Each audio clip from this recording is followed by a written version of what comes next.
சரியமப்பா senior season 5ல இந்த வாரம் நடக்க போற ஃபோர்த் ரவுண்ட்ல இனியா கடைசி நேரத்துல அவங்களோட ஃபினாலே வாய்ப்பை நழுவ விட்டுருக்காங்க அப்படிங்கிற மாதிரி தகவல் ஒன்று கிடைச்சிருக்குது. அதோட விவரத்தை தான் இந்த வீடியோ டீட்டெயிலாக பார்க்க போறோம். சுஷாந்திகா ஸ்ரீஹரிக்கு அப்புறமா மூன்றாவது நபரா எந்த ஒரு நபரை ஃபினாலே சேருக்கு அனுப்ப போறாங்க அப்படிங்கிற மாதிரி ஒரு கடும் போட்டி இந்த வாரம் நடக்க போகுது. நவம்பர் 1ஆம் தேதி 2ஆம் தேதி டெலிகாஸ்ட் ஆகக்கூடிய ஃபோர்த் ரவுண்ட்ல 5 நபர்கள்ல ஒரு நபரை ஃபினாலே சேருக்கு அனுப்ப போறாங்களாம். அந்த 5 நபர்கள் கோல்டன் பெர்ஃபார்மன்ஸ் வாங்கி ஃபினாலே சேருக்கு அடியெடுத்து வைக்கிறதுக்காக போட்டி போடுறாங்க. அந்த 5 நபர்கள் யாருன்னு பார்க்கும்போது சபேசன், பவித்ரா, இனியா, அருண் ராஜேந்திரன், ஷிவானி. இந்த 5 நபர்கள் தான் இந்த வாரம் நடந்த ஃபோர்த் ரவுண்ட்ல மற்றவங்க எல்லாரை விட பயங்கரமா பெர்ஃபார்மன்ஸ் பண்ணி கோல்டன் வாங்கியிருக்காங்க. கோல்டன் வாங்கியிருக்கக்கூடிய இந்த நபர்கள்ல கண்டிப்பா சபேசன் தான் 3வது ஃபைனலிஸ்டா போவாரு அப்படிங்கிறத ப்ரோமோ மூலயமா நம்ம டீகோட் பண்ணியிருந்தோம். காரணம் என்னன்னா, பவித்ரா ஒரு ஓரமா நிற்கிறாங்க. ஷிவானியும் இனியாவும் தேர்டு ஃபைனல்ஸ் அறிவிக்கும் போது கண்டஸ்டன்ஸ் உட்கார்ந்துக்கூடிய சேர்ல இருந்து எழுந்து கரகோஷம் கொடுக்குறாங்க. அப்ப செந்தமிழனா சபேசனா அப்படின்னு பார்க்கும்போது செந்தமிழன் ரைட் சைடில் நிற்கிறாரு. சென்டர்ல சபேசன் போட்டிருக்கக்கூடிய ஒரு ஷார்ட் கலரையே ஒரு நபர் நிற்கிறாரு. அது மூலயமா சபேசன் தேர்டு ஃபைனல்ஸா சூஸ் ஆயிருக்காரு அப்படிங்கிறதுல நம்ம எந்த சந்தேகமும் வேணாம். அப்படி இருக்கும்போது இனியாவோட பெர்ஃபார்மன்ஸ் இந்த வாரம் எப்படி இருந்திருக்கு அப்படிங்கிறதான் கேள்வியே.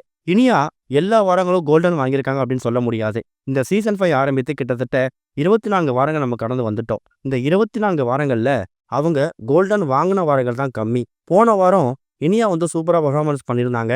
அதுக்கு முந்தின வாரம் பயங்கரமா சொதப்பிட்டாங்க. இந்த வாரம் ஃபோர்த் ரவுண்ட்ல அவங்க சூஸ் பண்ணிருக்கக்கூடிய பாடல் என்னன்னு கேட்டீங்கன்னா, கேப்டன் பிரபாகரன் திரைப்படத்துல இருந்து வரக்கூடிய ஆட்டமா தேரோட்டமா அப்படிங்கிற பாடல் தான் பாடுறாங்க. அந்த பாடலை பாடி முடிச்சதுக்கு அப்புறம் ஒட்டுமொத்த ஜட்ஜஸும் இனியாவுக்கு ஒரு பெரிய கரகோஷம் கொடுத்துருக்காங்க. குறிப்பா எஸ்பி சரண் இனியா கிட்ட சொன்ன விஷயம், இந்த ஒரு பாட்டுல ஒரு அதிரடியான பெர்ஃபார்மன்ஸை ஒரு தரோலி என்ஜாய் பண்ணி இம்ப்ரெஸ் பண்ணி பார்க்குற மாதிரி ஒரு பெர்ஃபார்மன்ஸை நீ கொடுத்துருக்க இனியா அப்படின்னு சொல்லிட்டு இனியாவுக்கு இந்த வாரம் கோல்டனை கொடுத்துருக்காங்க. அப்படி கோல்டன் கொடுத்தும் சபேசனை கம்பேர் பண்ணும்போது ஒரு சில இடங்கள்ல இனியாவோட பெர்ஃபார்மன்ஸ்ல கொஞ்சம் லேக் தெரிஞ்சிருக்குது. ட்ராக்கை விட்டு சம்டைம்ஸ் வெளில போன விஷயத்தையும் மென்ஷன் பண்ணியிருக்காங்க. கோல்டன் கொடுத்திருந்தாலும் இனியாவுக்கு இந்த வாரம் டிக்கெட் டு ஃபினாலே அப்படிங்கிறது கொடுக்கப்படலையா. அது மூலயமா தேர்டு ஃபைனலிஸ்ட் அப்படிங்கிற பட்டத்தை சபேசன் வாங்கி 3வது நபரா ஃபினாலே சேர்ல போய் உட்கார்ந்துருக்காரு. இது சபேசன் ஃபேன்ஸுக்கு சந்தோஷத்தை கொடுத்திருந்தாலும் பொதுவா சரியமப்பா ஷோ பார்க்குறவங்களுக்கும் இனியாவை ரசிக்கிறவங்களுக்கும் கொஞ்சம் ஏமாற்றம் தான். கண்டிப்பா இனியா டாப் 5ல ஒரு ஆளாக வந்துருவாங்க அப்படிங்கிற நோக்கத்தோட தான் கடந்த ஒரு வாரம் நடக்கக்கூடிய இந்த டிக்கெட் டு ஃபினாலே ரவுண்டில் அவங்க பெர்ஃபார்மன்ஸை கொடுத்துக்கிட்டு இருக்காங்க. இந்த வாரம் அவங்களோட பெர்ஃபார்மன்ஸை பார்த்துட்டு ஜட்ஜஸ் கொடுத்துட்டு கமெண்ட்ஸை பார்க்கும்போதே ப்ரோமோ வச்சு நம்ம முடிவு பண்ண முடியாது. ஓகே, இனியா நல்லா பாடியிருக்காங்க, சபேசன் என்ன பாட்டு பாடியிருக்காரு அப்படிங்கிறத அவங்க ப்ரோமோல காமிக்கல.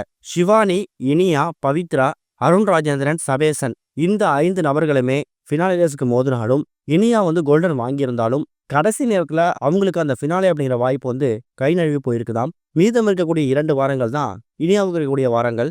அதில் ஒரு வாரமாவது இனியா கோல்டன் வாங்கி அவங்க டிக்கெட் ஃபினாலேல அடியெடுத்து வைக்கிற மாதிரி இம்ப்ரெஸ் பண்ணணும். என்ன பண்ண போகிறாங்க அப்படிங்கிறத வெயிட் பண்ணி பார்க்கலாம்.